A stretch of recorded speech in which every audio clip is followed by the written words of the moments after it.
People often talk about being understood as if it's a vague emotional wish. In practice, it's much more solid than that. You can tell when it's happening, and you can just as clearly tell when it isn't. Being understood is not about someone agreeing with everything you say, or mirroring your emotions perfectly. It's not about someone always responding the right way or validating you on command. It's something more structural than that. It shows up in how accurately someone can hold your meaning without reshaping it into something simpler, safer, or easier to digest. One of the clearest signs of real understanding is accurate reflection. When you express something layered or emotionally complex, the other person can restate it in a way that still feels like you. Not a flattened version of you.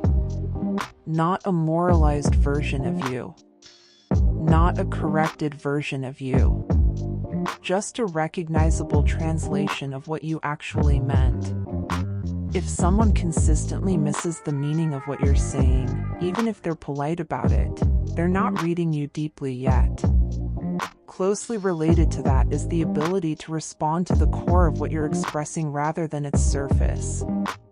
Many conversations get stuck at the level of reaction. Someone hears anger and responds only to anger, or hears confusion and responds only to confusion. Yet deeper understanding engages the center of gravity underneath those expressions.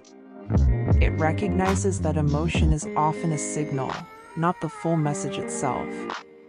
Another important marker is whether someone can sit with complexity without simplifying it. This is where a lot of interactions break down. People are often tempted to reduce complicated emotional experiences into familiar explanations.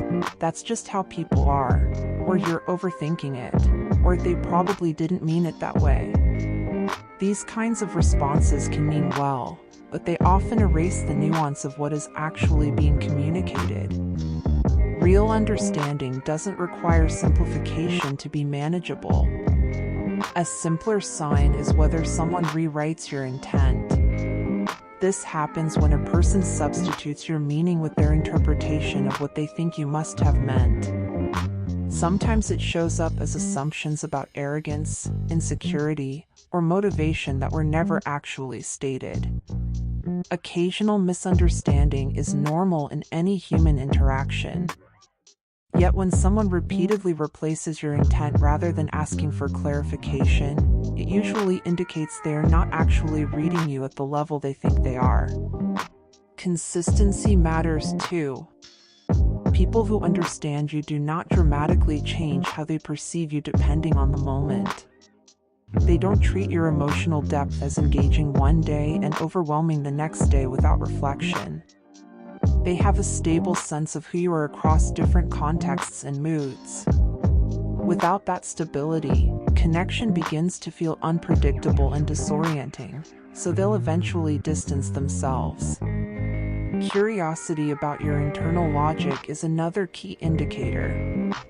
Surface-level engagement focuses on events and reactions like what happened, what you felt, what you did. Deeper engagement asks how those experiences connect together. It tries to understand the patterns underneath your responses. The internal structure that makes your reactions make sense to you in the first place. Finally, real understanding includes the ability to tolerate disagreement without collapse. Someone can disagree with your interpretation of a situation without dismissing your emotional reality or withdrawing from the connection. They can hold tension without turning it into rejection. That capacity is rare, but it is one of the clearest markers of depth. Most people do not fail at understanding others out of malice. More often, they simply do not operate at that level of relational depth. They process emotions in simpler frameworks, or they become overwhelmed when conversations require sustained nuance. The result is a mismatch where one person is offering complexity, while the other is responding with reduction. Seen clearly, being understood is less about finding someone who agrees with everything, and more about finding someone who can accurately hold your complexity without distorting it. Then just as importantly, it's about learning to recognize early when that capacity is not present so that time and emotional investment aren't spent trying to extract depth from someone who has not demonstrated it.